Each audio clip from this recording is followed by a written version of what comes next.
ഒരു ചെറിയ കഥ പറയുകയാണ്. ആരും ശ്രദ്ധിക്കാതെ പോയ ഒരു വയലിൻ്റെ കഥ.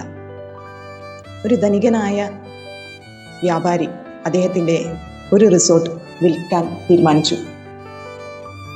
ആ റിസോർട്ടിലുള്ള ആൻറ്റിക് പീസസ് ആയ വസ്തുക്കളെല്ലാം ലേലത്തിൽ വിൽക്കാനും തീരുമാനമായി. അങ്ങനെ ഓപ്ഷൻ ദിവസം വന്നു. ആ വീട്ടിലുള്ള എല്ലാ വിലപിടിപ്പുള്ള വസ്തുക്കളും ഓരോന്നോരോന്നായി ഓപ്ഷനിൽ വിറ്റഴിക്കപ്പെട്ടു. അതും വളരെ വലിയൊരു തുകയ്ക്ക് തന്നെ. വൈകുന്നേരമായപ്പോഴേക്കും ഏകദേശം ആ വീട് കാലിയായി. ഓപ്ഷനിയർ നോക്കിയപ്പോൾ ഒരു മൂലയ്ക്ക് ഒരു വയലിൻ പൊടി പിടിച്ചു കിടക്കുന്നത് കണ്ടു. അദ്ദേഹം അതെടുത്തു ആൾക്കൂട്ടത്തിന് നേരെ പറഞ്ഞു, ഇതാണ് ഈ വീട്ടിലെ അവസാനത്തെ വസ്തു. അദ്ദേഹം അതിന് വളരെ തുച്ഛമായൊരു വില നിശ്ചയിക്കുകയും ആൾക്കൂട്ടത്തിനോട് ചോദിക്കുകയും ചെയ്തു. ആൾക്കൂട്ടത്തിലുള്ള ആളുകൾ എല്ലാവരും കിട്ടിയ വസ്തുക്കളിലേക്ക്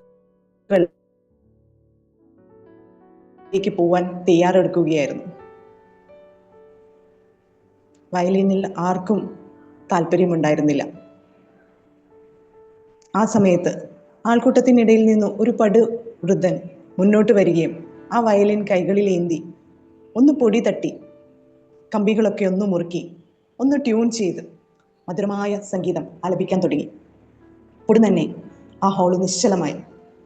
എല്ലാവരും ഈ പടുവൃദ്ധനെ ശ്രദ്ധിക്കാൻ തുടങ്ങി. അദ്ദേഹത്തിൻ്റെ വയലിനിൽ നിന്ന് വരുന്ന മധുരമായ സംഗീതം ശ്രദ്ധിക്കാൻ തുടങ്ങി. ആ ഗാനം ആലപിച്ച് അദ്ദേഹം ആ വയലിൻ അവിടെ വെച്ച് ആൾക്കൂട്ടത്തിനിടയിൽ എങ്ങോ പോയി. ഓപ്ഷനിയർ വീണ്ടും ആരംഭിച്ചു. ആ ദിനത്തിൽ ഏറ്റവും വിലപിടിപ്പുള്ളൊരു വസ്തുവായി ആ വയലിൻ മാറുകയായിരുന്നു. അതിന് അനേകം ആളുകൾ മുന്നോട്ട് വരികയും ചെയ്തു.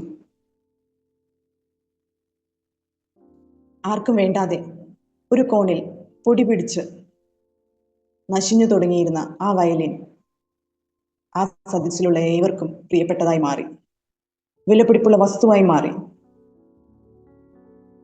നമ്മളിൽ കുറച്ചു പേരെങ്കിലും ഇങ്ങനെയല്ലേ ചിന്തിക്കുന്നത്?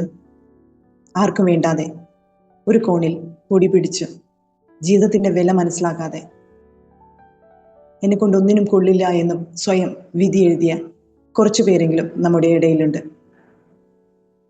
ഒരു ചെറിയ ട്യൂണിങ് അല്ലെങ്കിൽ ഒരു ചെറിയ ക്ലീനിങ് മതിയാവും അവരുടെ ജീവിതം അമൂല്യമായി മാറാൻ.